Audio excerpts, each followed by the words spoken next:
I'm standing on Monument Avenue, and behind me is the Marcus David Peters Circle, which is a reclaimed space by the people, for the people. And that atrocity that we see behind me is the Robert E. Lee Monument. You know, here on Monument Avenue, all of the monuments have been taken, the Confederate monuments have been taken down. The Lee Monument is the last one standing. It is owned by the state, so they say it's tied up in litigation, but it too shall come down. There are well over 50 memorials out here of, you know, and the sad thing is that it's continuously increasing. You know, this year alone, we had Donovan Lynch, we have Xavier Hill, we have Mrs. Hill and her 3-month-old, who were all unjustly taken away from us, whether it was community violence or violence at the hands of those who are supposed to protect and serve.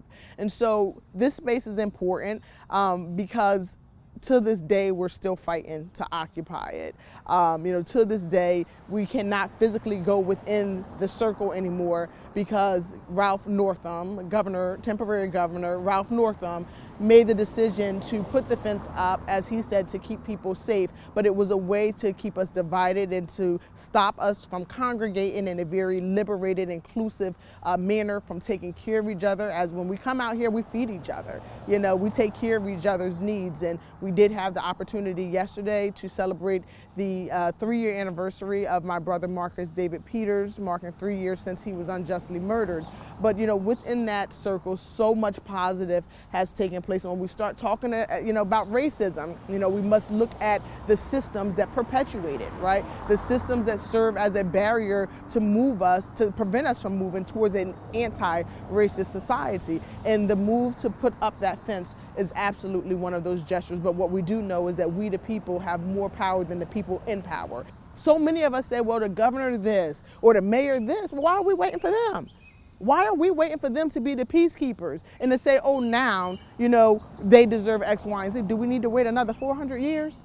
Because I'm tired already, and I'm not even 40 years old. I am tired already, you know, and the work itself is tiring. It is emotionally draining. But if not me, then who? If not us, then who? And I refuse to passively sit knowing that my beautiful daughters, who are my heart, they are my reason why, that the pigmentation of their skin can cause them to not be with me anymore.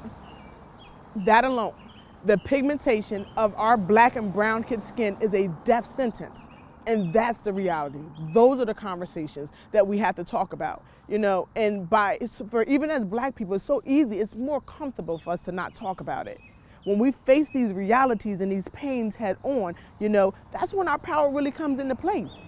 You cannot have these conversations. See, it's easy to watch, you know, the murder of Trayvon Martin, you know, online and say, well, he don't live here.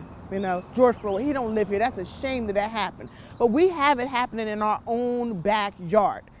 We have it happening in our own backyard. Our elected officials acknowledge what they can't touch, but they refuse to acknowledge what they have the ability to address. And we must start holding our elected officials accountable.